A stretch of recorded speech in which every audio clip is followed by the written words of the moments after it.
મોટા પાયે છેતરપિંડી, 9 નાગરિકોને 1.55 લાખથી ઉછાળ્યા। સુરત શહેરમાંથી ચોંકાવનારો છેતરપિંડીનો મામલો સામે આવ્યો છે। બેસ્તાન આવાસમાં રહેતા 9 નાગરિકો સાથે લાડકી બહેન યોજનાના નામે મકાન ફાળવવાનું કહીને રૂપિયા 1.55 લાખની ઉઘરાણી કરી છેતરપિંડી કરવામાં આવી।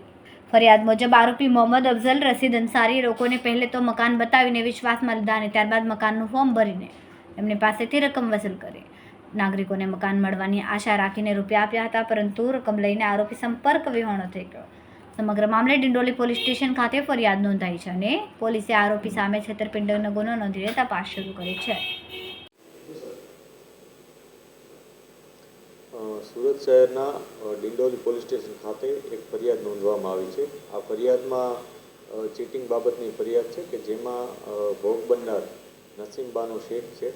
આ બેનને એના જ પડોશી અરબાઝ કરીને જે છે અફઝલ અંસારી કરીને છે, એ અફઝલ અંસારીએ એવી બાંહેધરી આપી હતી, ઝાંસો આપ્યો કે એ પોતે લાડલી બહેના આવાસ યોજના એવું એક પ્રકારની આવાસ યોજના છે અને એમાં એને ઘર અપાવી દેશે અને પોતે કેજરીવાલનો માણસ છે આ પ્રકારના શબ્દો એનો વાપરી અને એ બેનને પોતાના ભરોસામાં લીધા અને ત્યારબાદ એમની પાસે અમુક ફોર્મ ભરાવ્યા। ફોર્મ ભરાવી અને પછી એમની પાસેથી 5,000 રૂપિયા દરેક ફોર્મના, એવી રીતના 4 મકાન માટેના 4 ફોર્મ ભરાવ્યા અને 20,000 રૂપિયા લીધા।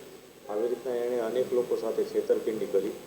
આમ કરીને અત્યારે જે પોલીસ પાસે માહિતી છે અને જે એફઆઈઆરમાં વિગત છે એ મુજબ 8 આવા ભોગ બનનાર વ્યક્તિઓ છે કે જે લોકો પાસેથી જુદા પ્રમાણમાં રૂપિયા લઈ અને લગભગ 1,35,000 જેટલી એ રકમનું ફ્રોડ કર્યું છે અને અત્યારે એ નાસી ગયેલ છે। આ સાથે એણે ગુનાહિત ધમકી પણ આપી હતી।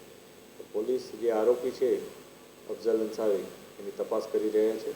આ ઉપરાંત જે ભોગ બનનારા છે બધા એનું નિવેદન અમે લઈ રહ્યા છીએ અને એ લોકો પાસે જે પણ કોઈ પુરાવા હશે તો એને આ ઇન્વેસ્ટિગેશનમાં અમે સામેલ રાખી અને જે કાર્યવાહી કરવાની જરૂર છે એ અમે કરીશું।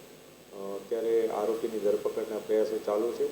આરોપી અન્ય કેટલા લોકોને આવી જ રીતના ભોગ બનાવ્યા છે એની પણ તપાસ ચાલુ છે, કેમ કે બની શકે કે આના સિવાયના પણ અન્ય ઘણા લોકો આ વિસ્તારમાં એટલે કે બેસ્તાન, ડિંડોલી અથવા અન્ય કોઈ પોલીસ સ્ટેશન વિસ્તારમાં પણ હોઈ શકે, એની તપાસ પણ અત્યારે ચાલુ છે।